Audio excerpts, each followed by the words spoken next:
Welcome back to another episode.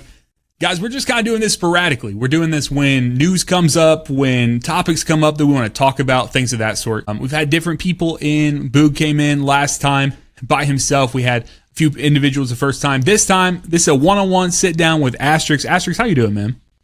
Doing great, man. So if anyone who's at home, you guys are watching, maybe you just found the channel, and you haven't seen some of the other content I've put out. My content has kind of come from the perspective of I am a Destiny player who's completely lost, but I love Destiny Rising, but I feel lost. Like I feel like I'm wandering through a fog, and then I just find little like nuggets of gold, if that makes sense. Like, or maybe it's like I'm going through a cave and it's really dark and I can't see anything, and then like, oh, this is cool. Oh, this is cool, but I happen to stumble across them naturally, like myself. But I'm in our clan chat, in Discord and stuff like that. I see you guys, and it feels like you guys are so strategic, and you're cutting the game like a knife. It's almost like you guys got a flashlight, and I got blinders on. And I think that has more to do with, that says more about your guys' effort in the stuff you have, the intentionality you're putting into it, right? Compared to myself, who I feel I'm pulled in a lot of different directions. We were just talking about that before recording. But the main question I want to start today talking about is, how do you think someone like myself, or maybe someone at home, the average gamer who wants to enjoy Destiny Rising for everything it has, but knows that, okay, I'm not going to be able to dedicate all that time. When I do have time, let's say I choose to play every 2 or 3 days, right? Like I get that Pinnacle Energy up, I got 240, 360 even maybe.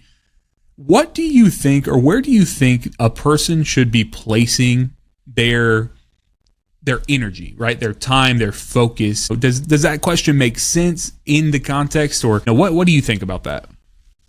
Yeah, so it's kind of one of the downsides of the Pinnacle Energy system. Character mats are such a huge thing, and upgrading characters unlocks a lot more content, so you should really be focusing on those mats. So it's really playing stuff like shifting gates for the currency to buy, like the elemental fruits or the sheaves, stuff like that, or going to Legacy or Singularity Chaos to directly get those materials as well. Okay. Now, so let me ask this, because this is something that I've been confused about. I've seen a lot of videos about it, and there's different people who talk about different things. When you guys, so I feel like maybe I'm just inefficient, or maybe I don't know what I'm doing. I burn through my Pinnacle Energy so fast every single day, right? Like it's gone. And the fact that the main activities use 20 a pop, obviously we have, Singularity Chaos. You can choose between the 2 chests and use 10 each. First off, is there any difference between those chests, or is it just 2 chests if you do heroic? Oh yeah. So it's just like if you do normal, you get 1 heroic. Okay, cool. 2. I just want to make sure, like if I only had 10, I want to make sure I shouldn't be going like left or right. You know what I mean? Let me say, it's no difference. Because you could have very easily said like, oh my God, you've been going to the right chest this whole time. And I'm like, yes. And you're like, dude, go left first. I'm like, how am I supposed to know that? And you'd be like, it's right in front of you. And it would probably be right in front of me. And I had no clue, because that's how I feel. I feel like I'm walking in the dark. So, okay, I just wanted to clear that up. So I'm spending that time when you guys, because you guys, I mean, Astrix, I don't even know. I'm not trying to out anyone, but like, brother, you've been on the game. You've been gaming. Yeah. What are you doing? What are you doing to reach the heights that you guys are striving for? What does that actually look like? Really, it's been a lot of basic reward farming, which sounds worse than Pinnacle. It's really not that bad. But like just running strikes over and over to get those chance at exotics, running chaos lots of time to get the perfect artifacts. It's mostly been that. Is there, when you're doing those activities, obviously I know you can check the reward loot. I just don't have the game up in front of me right now. And I'm going to have overlaid stuff. So you guys might be seeing on screen something that's not exactly what we're talking about. Forgive me. It's just trying to give you something to be entertained by other than me just sitting on a screen. So when you do those, I know in game you look at the Pinnacle rewards, you can see that. And you can see the basic rewards. What are there any things that are locked out of potential of dropping from base rewards, or is it just a lowering of the percentage of everything in the Pinnacle rewards? It was those mats that I talked about earlier. So like the elemental fruits from Chaos and the mythic rarity of sheaths from Legacy. Those you can only get with Pinnacle Energy, which is something we gave feedback in the beta and they improved, but hopefully they take it another step further and let those drop from basic reward. Okay, so those are the types of materials, and those are the things that if you have Pinnacle rewards, you can only get with Pinnacle rewards. So those are the things you should be spending your time and, you know, your literal energy, your Pinnacle energy and your personal energy on. Okay, so that's helpful, because just trying to understand, you know, sometimes I'll hit. Lately, I've been doing like late night gaming sessions, but if I can get on early in the night, I think I've been doing that because I've been doing it almost as like a nightcap, right? Like I'll finish whatever stream I'm doing, get to the end of it. We did our like 5 feet raid the other night. We completed that really late, but I had like a lot of adrenaline from beating it. So I was like, you know what? I'll just play Destiny Rising like instantaneously, like hop over. But then I don't know. I think I did a couple of like onslaughts and encounters, something like that, and I'm like, oh, I'm done. Like it's gone, and I'm like, I don't even know what to do. And then the tiredness sets in, stuff like that. But knowing like, hey, you can go in, you know, low base drop chance, that it's still viable. Because like even myself, I'm like, I don't know if I'm, again, because I feel I have this just pure analogy in my head of wandering through a dark cave and like looking for good stuff, and I know that it's all around me. I just feel like sometimes I log into the game and I miss it, right? Like I just go past it. So let's slide over to the next piece, because you're obviously you're talking about some of that Pinnacle materials that we need, right? Like to progress through the various systems in the game. The next thing I want to talk about is the Acclaim system. Now I put a video out. It's kind of off the cuff, but it was just a thought I had after I had played for a while. And I put a video out just talking about how I really like the Acclaim system because it gives the end game a roadmap, right? Like it gives a railing, or like it puts you on rails a little bit and says, hey, if you don't know what to do, here's your next steps. And I compared it to Destiny 2's Guardian Rank system. I know it's not exactly the same, but it's pretty close. Like it kind of meets a similar vibe where, you know, I think I was leveling Gwen up and it said, you know, go do a legendary mission under 7 minutes with this character, things like that. And that kind of equates to me to similar of doing like a flawless, you know, or like a master raid or master dungeon, things of that sort that you would need to do for Destiny 2. However, the gripe that I have right now, and I think that you guys may have it as well, and I don't want to put words in your mouth, but leading this direction is I don't love the fact that it has made me feel like I only want to invest in 3 characters early on, right? So I have all the silver unlocked. I think I'm sitting at 15 last time I checked. I would have to confirm that. I'm right around there.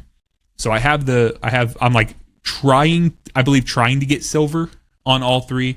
Gwen is very close.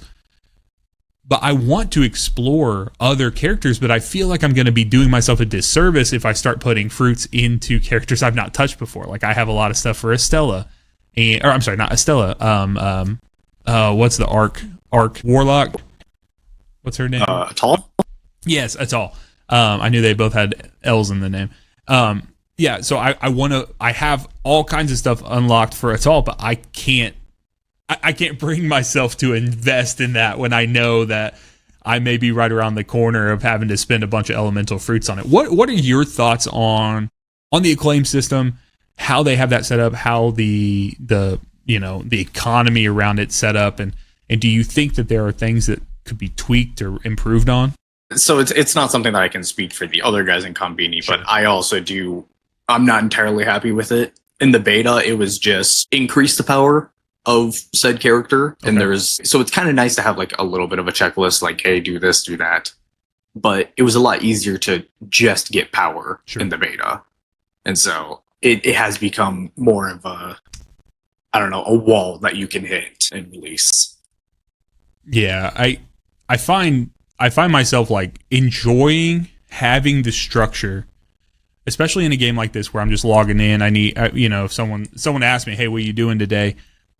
I guess doing the Acclaim things. I know that they signpost a lot of things in the game as far as like, hey, if you do this, you will have chance at this. Like whether it's rewards or if you level up your acclaim here, you're going to unlock these things. But there's so much information in the game. And I feel like that's one thing that probably a lot of game devs struggle with is like, so Destiny 2 is in a weird place because you have to go outside the game for so much information, whether it's videos or websites or, you know, Discord servers to find whatever, this, that, and the next. And then I feel like Destiny Rising is almost the exact opposite, where everything you could want to know is in the game. And it could be a little bit overwhelming. Yes. And I'm like, okay, I'm playing it on big old, you know, computer screen. People who try to play it on a normal iPhone screen, you know, like I'm just imagining, dude, like you know, someone going around on your phone, you accidentally touch a button and some information pops up. You're like, I don't even know how I got this up here, but it's super helpful and I can't do it again because I don't know how I got it up on my screen. I'm sure that's happened before. It's like, where is that thing? I find myself wandering, going through. Do you feel at all that pain of what I was saying though? Like, I don't know. Again, they're not being able to explore characters. Yes. That is. I am in that boat as well. Okay, that was something I was wondering if you were in the same boat, or if you're like, well, man, there's actually like this way you could do this, or like if you knew of anyone else being able to, you know, because I guess you could really explore it without bringing the character up. You know, I could play on Atal, or I could play on Ningfei, on these other characters that I didn't get. Like Ningfei, it took me forever to actually get him to drop. And then I've just not explored some of these other characters. So to kind of get to that place, I feel like I almost have to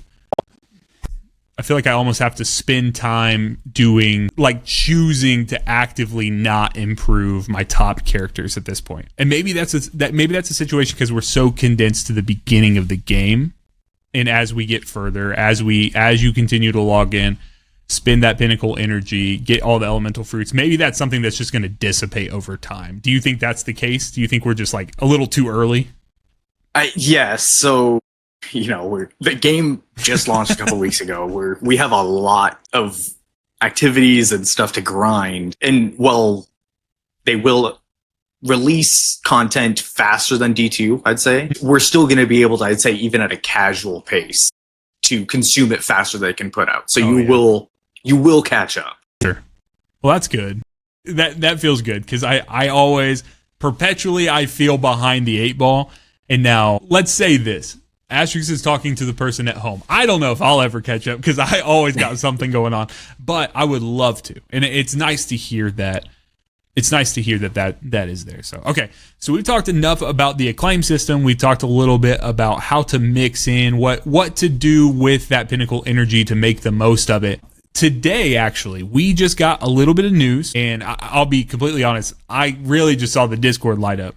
But I heard we got a little bit of news about the new raid dropping. Can you give us just a top-level rundown of what actually we found out, what that looks like? Yeah, so we know the date now. It's for Pacific time, it's going to be next Friday at 9 a.m. is when the race starts. Okay, is that the 9th? Yes. September 19th at 9 a.m. Pacific time. Yeah. We know that they're introducing a fair play modifier for it. So stuff like dupes of characters won't take effect. There won't be more than the first upgrade of a catalyst on exotic weapons. Okay. And there's some other stuff I could go back and look right now. That's okay. I mean, unless it's super easy. I guess my main thing is, so fair play, that is a new modifier. Is that correct? It's in a couple places, mainly like Iron Bar, the PvP mode. Okay. It's also in Shifting Gates, just in a like kind of different form. And so is that that's just a modifier removing, what is that? Taking the wings off the whales? Like the pay to win. Gotcha. Yeah. Gotcha. Clipping the whale's fins, so to speak. Do whales have fins? I know they swim through the water. I think they do.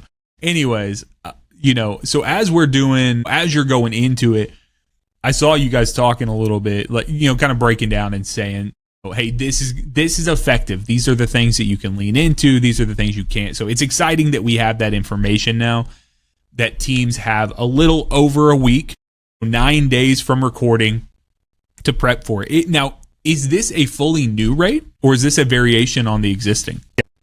We don't know for certain, but I would put my money on it being a new raid. Okay, because I did see it had what do you know what the name is off the top of your head? I saw they announced it. Yeah, so it's Onslaught Eclipse. Eclipse. Okay. So what is that? Well, let me ask you this: the current raid is not known as Onslaught Monolith's Fall, is it? I mean, I guess I should have just said Eclipse, but gotcha. No, that's okay.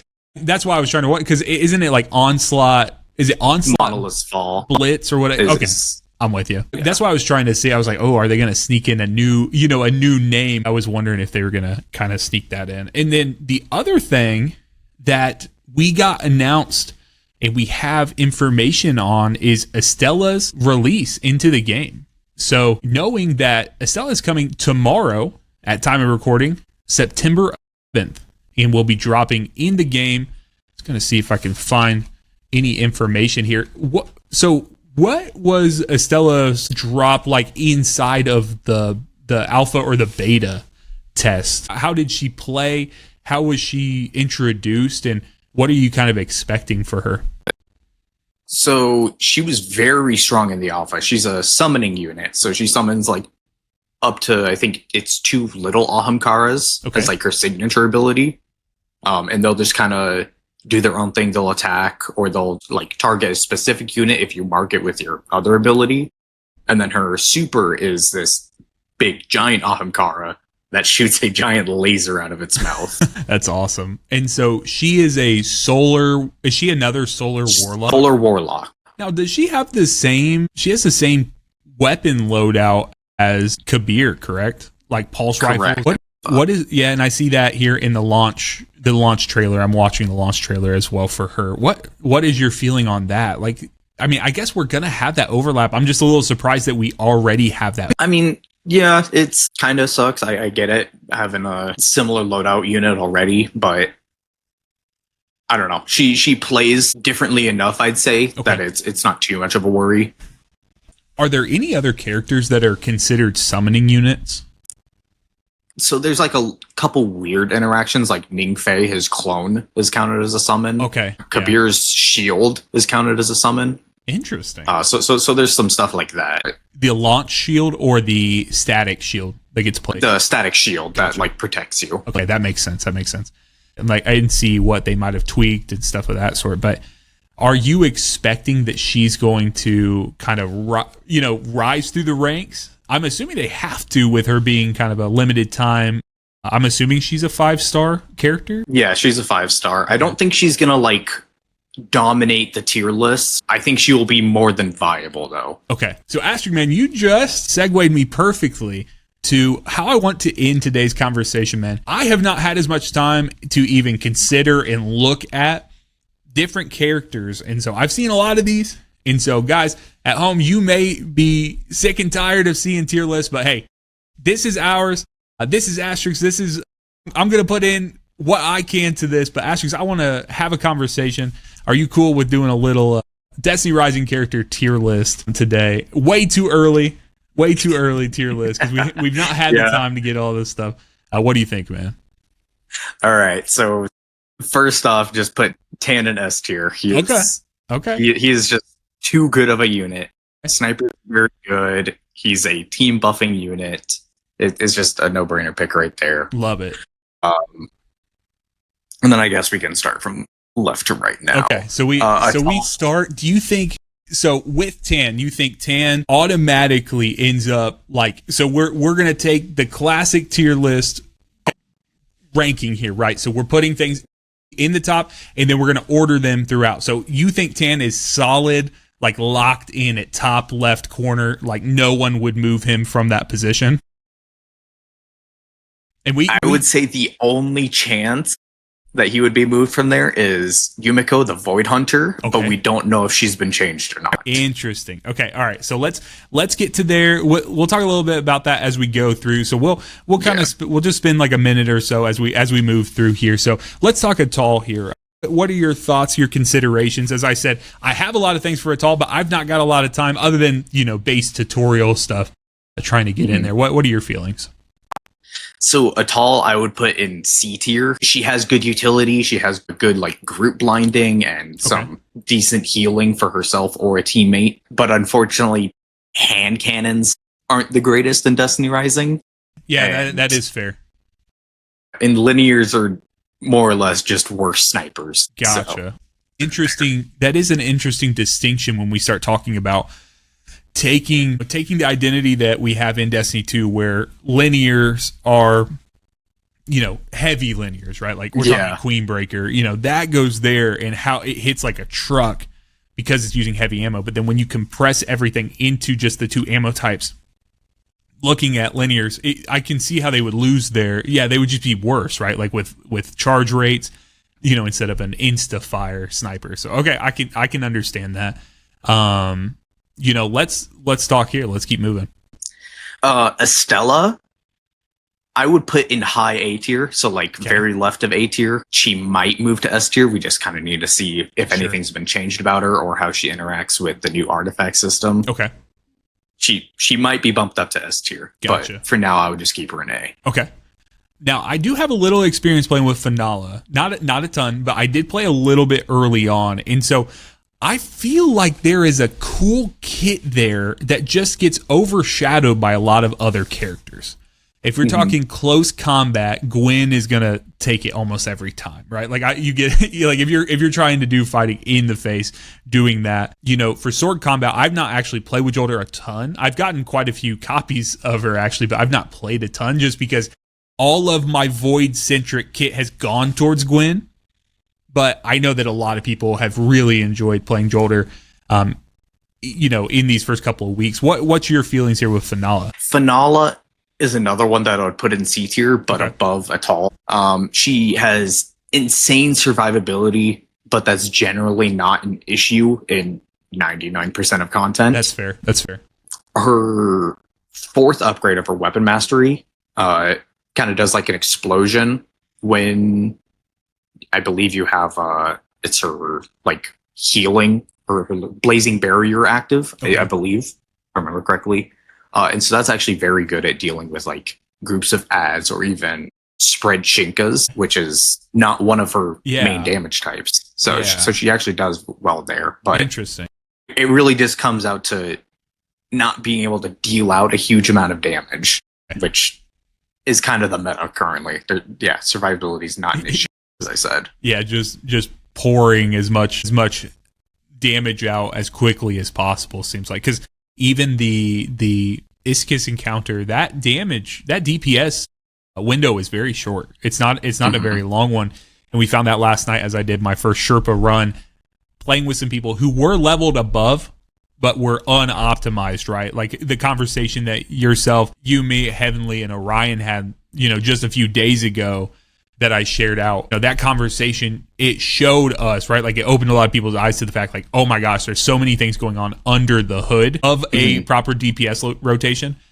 And the fact that it's such a short window, some of these characters, it feels like some of them, it takes them a long time. Like it's a total damage, not a burst damage situation. Yeah. And that's where I struggle a little bit with some of the characters, like, let's say like an Ikora, right? You could get a Nova Bomb off, things of that sort. But to do any kind of weapon damage with Ikora feels almost impossible. Yeah. Because you're having to manually reload each time. I mean, I know that she has some higher tier stuff. I've not even explored some of her higher tier weapons and things of that sort to see what you might have to mitigate that. But let's move to Ikora real quick. What do you think for Ikora? I'd have to put Ikora in D tier. Okay. Yeah, she has a good... D is in dog? Yeah, D is in dog, yeah. She has really good burst damage with like her Nova. Yeah. Rockets are kind of fun to play with. Man, she struggles in just about every piece of content. Yeah. And guys, we're not talking cool factor, because I think Ikora's signature. Oh yeah, no, I love Ikora's signature abilities, like pulling them together, like bringing everything together and just deleting a group of ads in one go, like feels fantastic. Like the power fantasy of it, but the practical nature of it just doesn't show, right? Or it doesn't perform how you wish it did. Let's do this. Let's go through some of these legendary characters, and then I want to go through the thing here. So let's move over to Kabir now, or Kabir. Kabir, I would put in B tier. I'd say he's probably the highest of B tier. Gotcha. He does extremely well in under-leveled content. He's just pulse rifle LMG. He's kind of a slow character. He has no movement abilities, so he's slow in on-level or over-leveled content. But where he really shines is like the day one raid, where you saw us. We had 2 of them, so that's where he really excels. But most content, he's not needed. Yeah, and to be clear, let's drill in just a little further on why he excels in that. Is it my understanding that he excels properly, or mostly because of the ability to blind large groups of enemies? Yes, his protection with the summonable shield, as we discussed, and then just the raw ad clear ability of his super. Are those the primary things? Yeah. He just has such insane ad clear control, arguably second to none in the list. Okay. Yeah, that's good to know, because I enjoy playing as Kabir, but I struggle sometimes to anytime I get something that's not an arc or a solar shield, I feel completely out of my depths. Like I'm like, I don't know what to do with this. Like, and I'm like, okay, so we're on, what is it? Break in? Is that the name of it? It's not Breakout. The first encounter? Yeah. I want to say Breakout, but I was like, that doesn't make sense. We're going in. For Break In, I feel like he shines on the opposite side of the bridge, but on the close side of the bridge, when you're trying to defend plates with it, it's just a little difficult. And it's all void shields. Yeah. Exactly. Yeah. So, okay. So this is Umeko. Is that right? Umeko, yes. Umeko. Yeah, the 4-star that's coming with Estela. Okay. And she is slotting into the permanent banner. Is that right?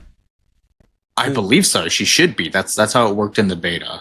So they'll be split. Estela is limited, and Umeko is going to should be, obviously.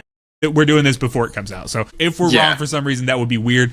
But we're going to assume that she's going to be slotting into that. Now, obviously, it's a permanent banner. This may be a really dumb question.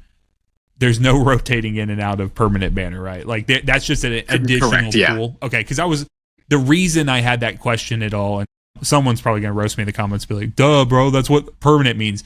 The reason I was wondering about that is more from the aspect of that pool getting really big, right? Like over time, and having, like, if you're not playing right now and you're not, because we had a conversation about spending our resources specifically on the limited time characters, but there's also a bit of this weird layer of FOMO where it's like, okay, if I don't get these permanent characters, let's say I leave the game for a while, I come back and they've added like 5 more permanent characters or something like that. It's like, well, now your odds are lower technically, or could be. I don't know. Maybe I'm thinking of that wrong, but that's kind of what I was thinking. So anyways, Umeko here, what are your thoughts and from your experience, your hands-on that you've had in the past?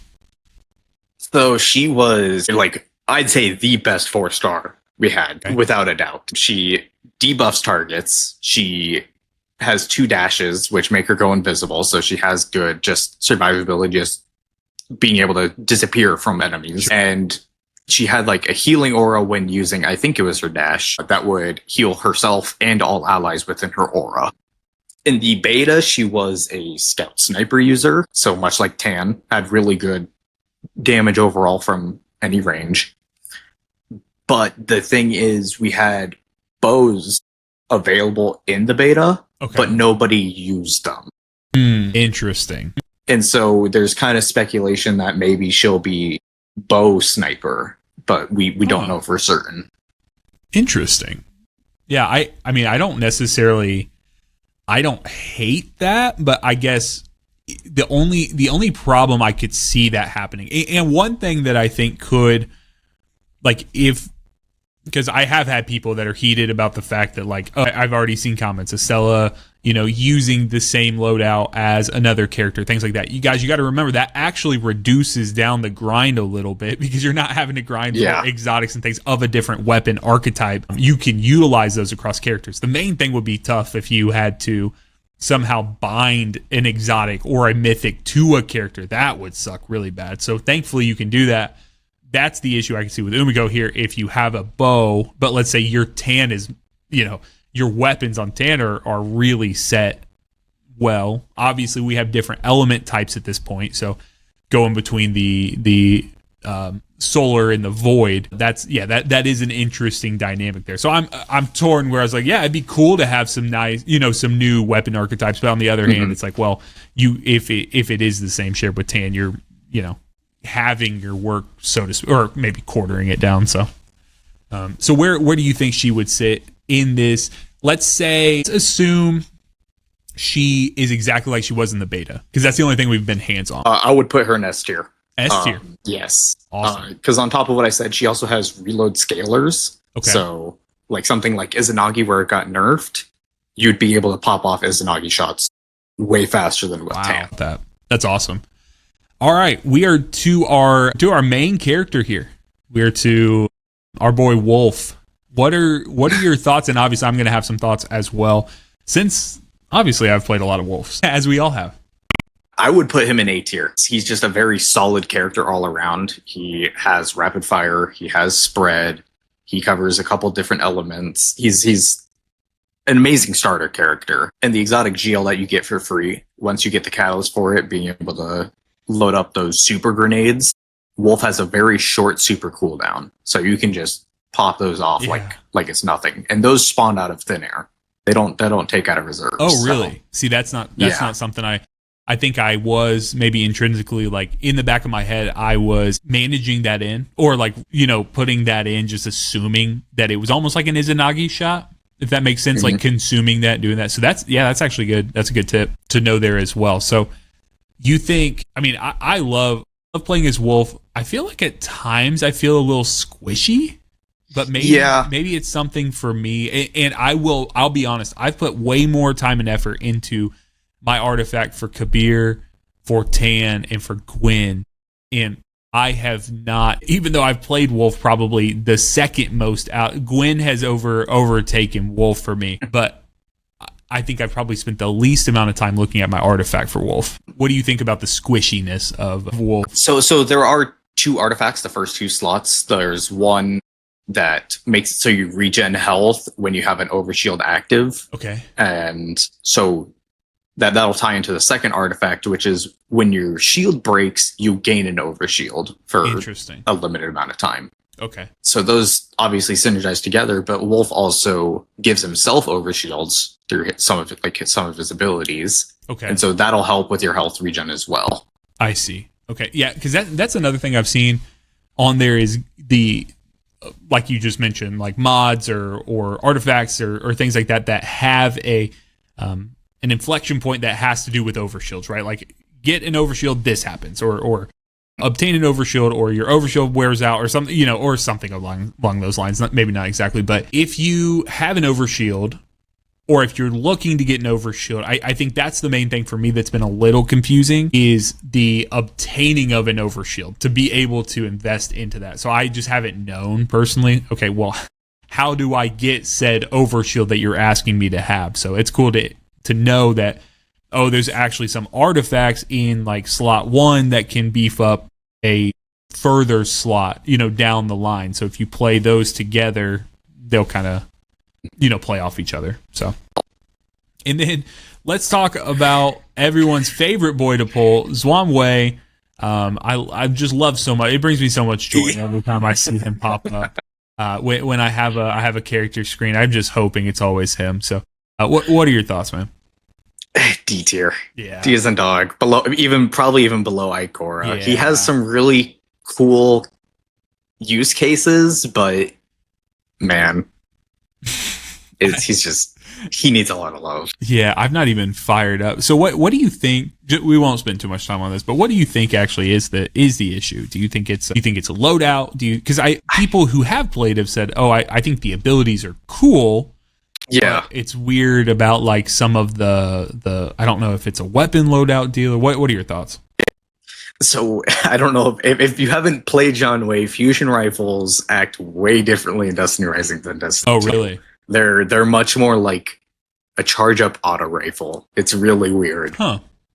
The only exception from that I know of is Jotun, where Yeah. it functions basically exactly the same as Destiny 2. Oh. But yeah, it just comes down to like a weird weapon selection, and then his abilities, although cool, are kind of lackluster. It's Okay. he really struggles in like a single target. That's where he really struggles. Like just one-on-one? Like, Yeah. do you mean like beefier targets?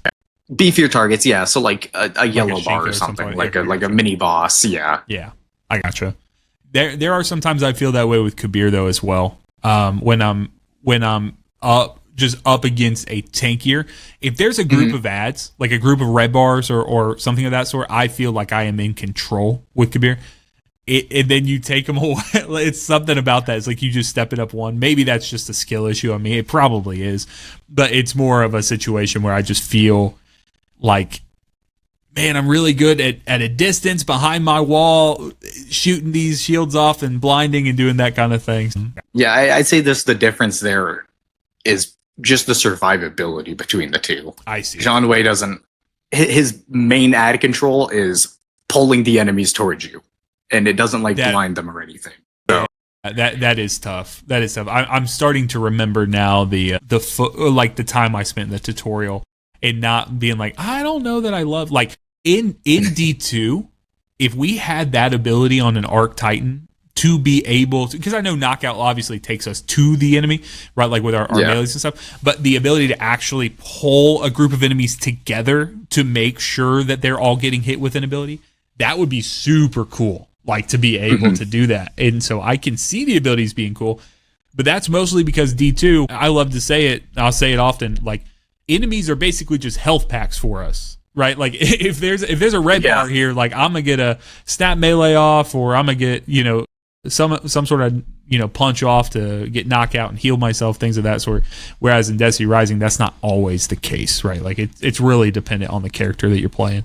With Gwen, which we can move to now, I do feel like if I have an enemy nearby, I feel like I am safer almost than if I'm exposed. Like most of the time when I die with Gwen, I'm getting like sniped by something or something off in the distance that I can't take care of because I have these sidearms and a shotgun. So let's talk about Gwen next. What's your thoughts on Gwen here? So I'd actually put Gwen at like low S tier. Okay. Like maybe even below Umeko. Okay. This is going off of like no dupes. Gotcha. She has like, I think everybody knows her at this point. Sure. She has pretty good survivability, just picking up like the Void Souls. Shotguns put out a ton of damage. Concertos, which whether you bought them or you grinded strikes for them, are insane for buffing your shotgun. So she dumps out a ton of damage. She's a very solid close range character. She has an insanely well built kit. Yeah. For close range. So real quick, I wanna pick your brain on just this one thing before we move to our final two. Gwen as a character, I get so many questions about why are you using Concerto? Why aren't you using the Octane? Whatever the raid. The Octane Riot. Yeah, why aren't you using Octane Riot? And I don't actually have Octane Riot, and I don't know the answer to it. So I just be like, well, this is what I've been told by the best players I know. Right? What is the reasoning for that? So Octane Riot is more or less just a worse version of Izanagi. It uses a ton of ammo, and while it does do good bursts, I'd say a good mythic with Concerto does way better. It just, because you can refill your mags for the shoddy, just switching on and off of Concerto. In my brain, it's a no-brainer. Okay. Yeah, I mean, and that's what you guys had articulated to me before, but I have no experience with Octane. I just can't get it to drop. So it's like, what am I getting into when I'm having these conversations with people? And I'm like, I don't know. I was like, next time I talk with Astrix, I'll ask that. So, okay, let's move on. Final two here. We got Jolder coming up here. Jolder I would actually put in A tier. Okay. It's kind of a running joke in our clan that a lot of people consider her S tier. And so we call her B tier, but really she's A tier. So splitting the difference. Now, where are we sitting between Estela, Wolf, and... I'd put her below Estela, above Wolf. Okay. So in the middle. Mid A tier. You guys hear it here first. Yolder is mid A tier. So Yolder is kind of another case like Fenala, where she has insane survivability, but being able to get those retribution stacks, which give her buffs, and having unlimited SMG ammo at times, she does do better, much better in the damage department. So she also has her bubble, which can protect the entire team. Yeah. She's a very solid underleveled content character. I would actually not be surprised at all to see a lot of her in the upcoming raid race. Much like Kaber, she does very well in under-leveled content, but when you go to like on-level or over-leveled, that's where it's like, ooh, like you might find her fun, but yeah. When you're, because that's the interesting distinction between what, when you guys are doing day one stuff, you're like, hey, and that actually goes for Destiny 2 and Destiny Rising. You're never going to clear an encounter if you keep dying, right? So like you gotta start at a base survivability piece, and then it's additive above there. So what I think the top of the top players, and I would include yourself, and I would include Combini for sure, is the fact that you guys went in. Yes, you were familiar with Monolith's Fall, and yes, you knew it about like the back of your hand. But you also had on the fly, like I heard you guys like on that day one, you're like, oh, this changed. Okay, like we're good. Like this person's going here and things like that.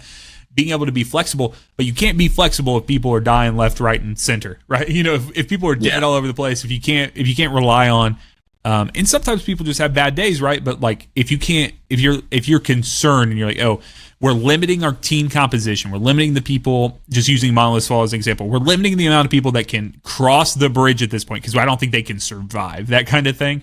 Yeah. Being able to come up with creative ways to get around that is effective. That's why I think it is important what you're saying. Kaber, Yolder, like all these different characters that have this high survivability, ceiling, whatever you want to call it, and then being able to sub them out once you master an activity or those restrictions, the day one restrictions, whatever the equivalent of contest mode, the fair play modifiers, all those things come off.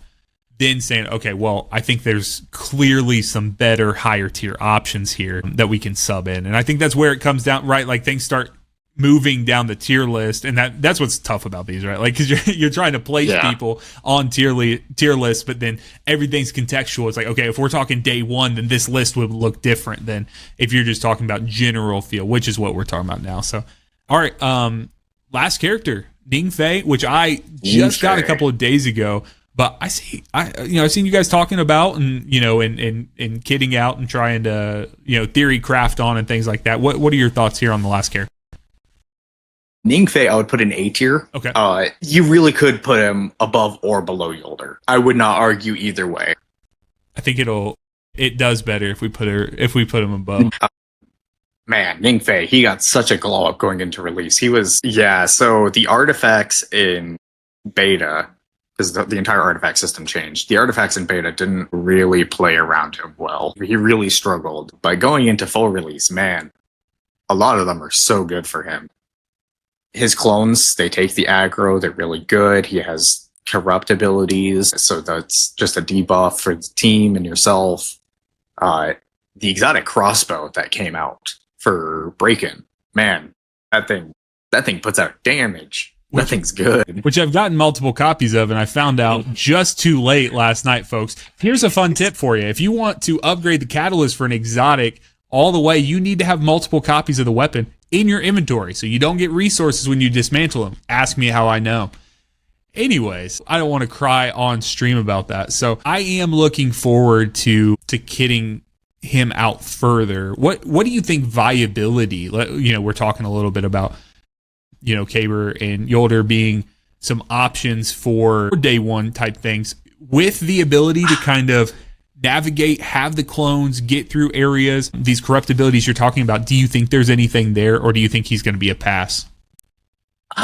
For a day one, I think he'd be a pass. You could bring him in, and I don't think anybody would be like, oh, you're throwing. But I do think there is better options for a day one. I mean, if you look at like the Calamity leaderboards right now, where people are going into pretty underleveled content. Like I think right now most people even in the top leaderboards are sitting 4,000 to 5,000 power below the recommended.